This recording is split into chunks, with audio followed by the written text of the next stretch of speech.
Hello and welcome. And it is, as you can see behind me, a beautiful day outside. A little bit chilly in the first thing in the morning, but I have been out with the dogs already. We had a lovely walk, and yeah, it's really uplifting, I think, to see the blue sky. And I've been enjoying looking at the hedgerows and some of the plants that have gone sort of over and they've dried out. And I know they'll look really stunning when the frost hits them. So I took a few pictures over the last few days of the berries and the field full of sunflowers, which is part of a holding crop. It's not really for selling on, I believe. But yeah, it's just looking really lovely outside, and this sort of change of season always brings something of interest. But what I've been doing lately, well, for a long time actually, I like to listen to podcasts, particularly when I'm doing something that's sort of, physical. And I've listened to two, and I thought the contents of both of these would be of interest to share this sort of salient points. And it's really to help those who perhaps want to lose weight in their mid-years, could even have a health issue, which there's relevance to that too. But I thought that this was quite interesting.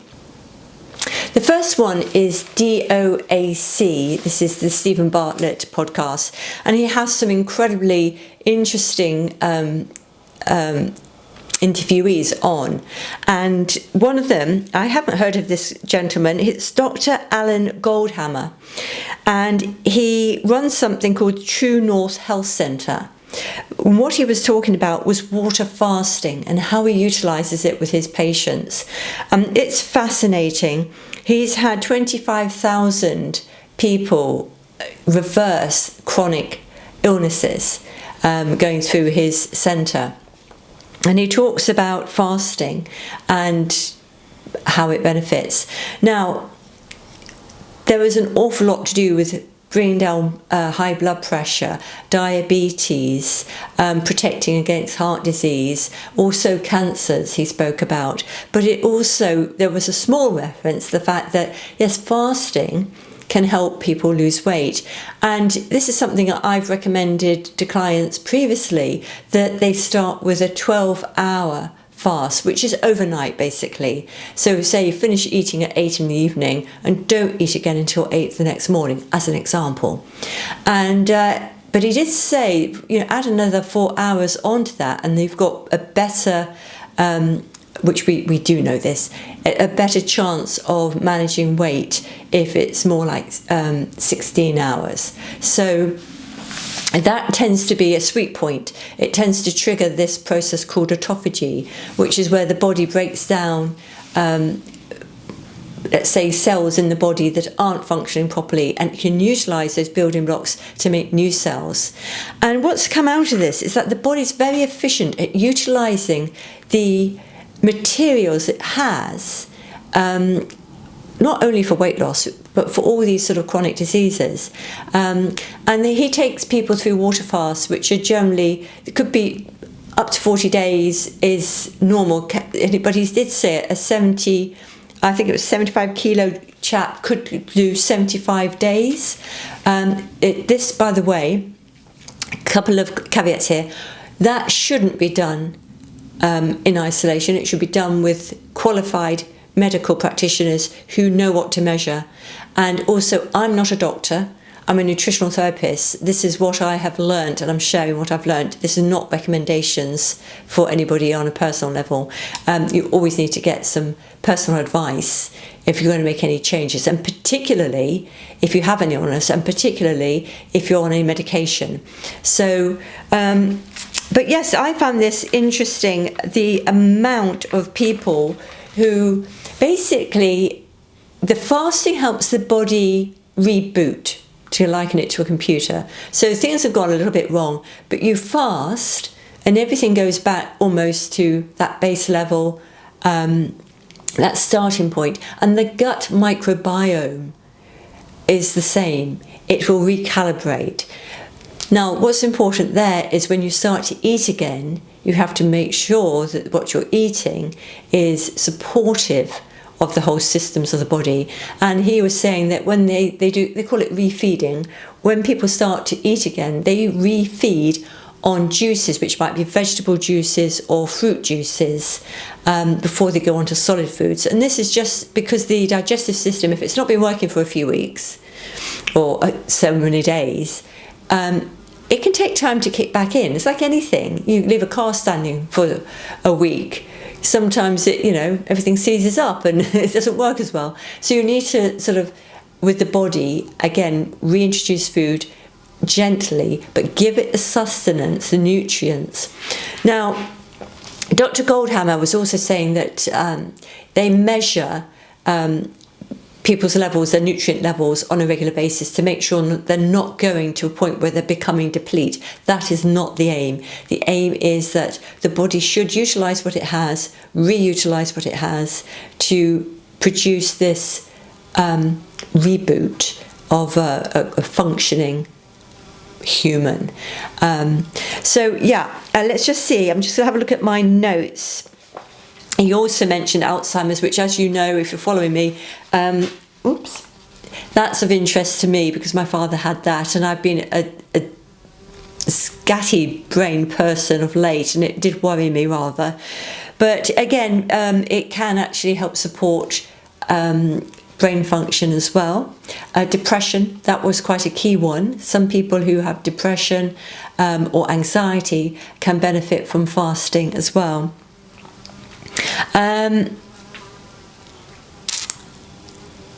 Basically, your body will stop utilising the glucose when you're fasting. It usually uses glucose, which is the easiest sort of material to energise, really, the brain and the body.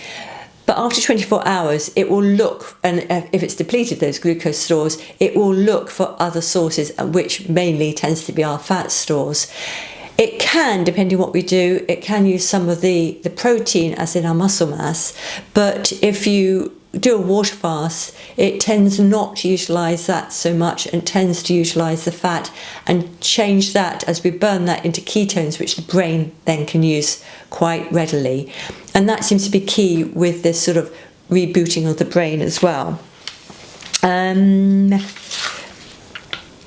Let's have a look.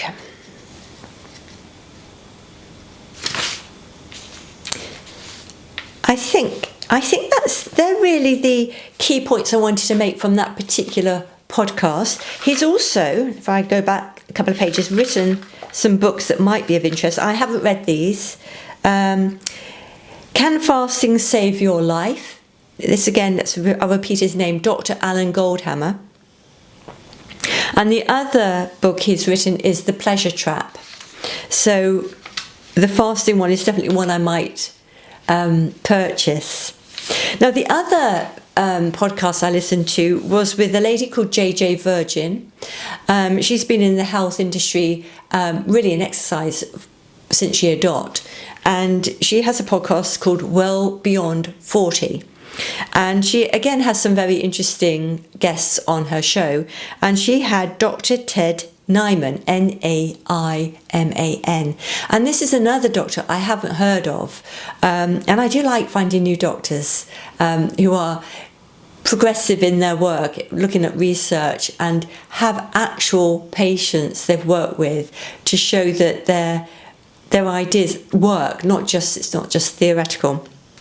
So and basically he's written a couple of books, The Protein Energy Diet and The Satiety Per Calorie Diet. So he's been in the weight loss industry. I think that's fair to say that. That might not be quite correct. But he's been interested in nutrition and diet since he did his studies in Loma Linda. And again, if you have followed me before, you'll know that's one of the blue zones that have been recorded where people do live to an old age in good health. And so he became very interested in, the diets of people and how they were eating. And what he's really found, which is quite key and I think very useful if you do want to manage your weight effectively, he's found that people who eat sufficient protein are less likely to overeat and therefore become overweight. And he's done studies with people and animal studies as well. And we tend to apparently keep eating until we have sufficient protein for our bodies. And this is very interesting. I remember having a client many years ago who was predominantly plant eating only, and she said she couldn't stop eating.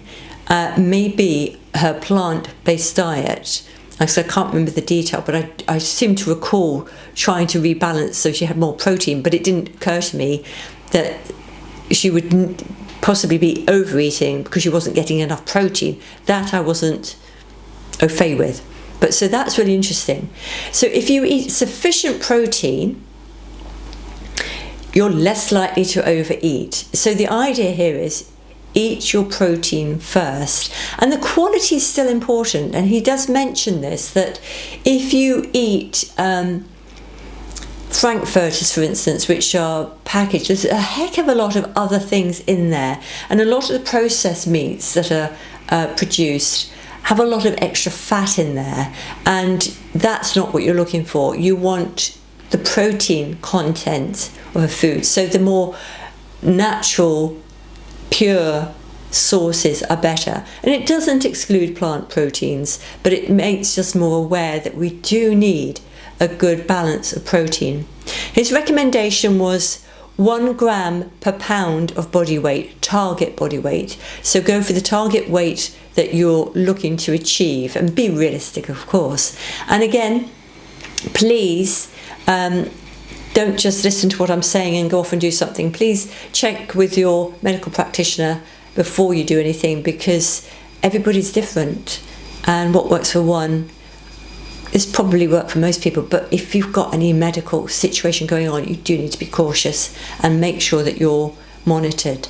So yeah, that was interesting. So eat your protein first.